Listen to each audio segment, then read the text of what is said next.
peace for our time. Let's take on Munich, which is I think in popular culture and in history book after history book, the prime example. Right. In your book, in The Wages of Appeasement, the prime modern example of appeasement. Hitler invades Austria. Then he sets his sight on the Sudetenland, which is a strip of territory in Czechoslovakia. Western Czechoslovakia. Heavily populated by Germans, but it's lying within the sovereign state of Czechoslovakia. That's correct. Yes. And Neville Chamberlain, and he takes it. Hitler takes it.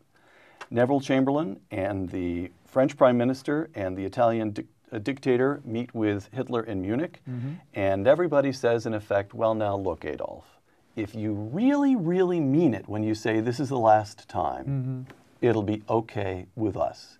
And Hitler says, of course I mean it. Yes. We will stop here. Chamberlain flies back to England, disembarks from his airplane and says, quote, "My good friends, a British Prime Minister has returned from Germany bringing peace with honor. I believe it is peace for our time. Go home." Waving the umbrella. Well, no, waving the paper Waving the that paper, Hitler exactly. signed, yes. Go home and get a nice, quiet sleep. Yeah. Close quote. Yeah. What was peace with honor? Just deconstruct that. How could he have said that with a straight face at that hour?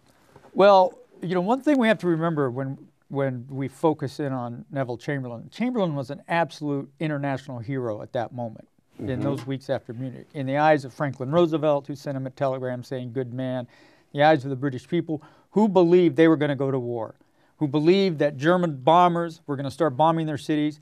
And remember, it wasn't just bombs, it was incendiary bombs, it was poison gas. They had gas mask issues, they were digging trenches, they were sandbagging, they were on the brink. They believed that there was going to be a reprise of the First World War. Only worse. And Chamberlain had gone and he had managed to forge this peace, not just settle the issue of Czechoslovakia, which was simply to hand it into the wolfish jaws of Hitler, but this other, the paper that he waved, which Hitler signed, which said Germany and England are committed to solving their disputes without war. It's funny when I think it was Ribbentrop after he signed it, and he said, "What?" Hitler said, "Don't worry about that. That doesn't mean anything." Right. So, Ribbentrop, the foreign minister, the Nazi foreign minister. Everybody thought he was a hero at that moment because he embodied a huge constituency that believed in these ideas that there was nothing worse than another war, that you could achieve resolution of conflict through negotiation, through diplomacy. Remember, he made 3 trips. He made 3 trips. He worked at it. Right. You know, the Foreign Office in England, they came up with a little ditty when, I believe it was before he went to Munich. He says, "Well, we must try again." And they said, "Well, if at first you don't concede, fly again." So he flew over there again. That was the 3rd trip. And so this seemed to confirm what for 20 years or even more, idealistic people had been saying about international relations. You don't have to go to war.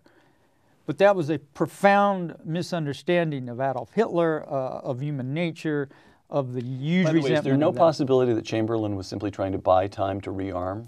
Well, later that's an argument that's made. Do you buy it? That Britain, I don't think so, the British understood they were weak, and Chamberlain was simply, you don't buy it. Yeah, and here's why. And Churchill makes this point. And by the way, the Gathering Storm is a terrific.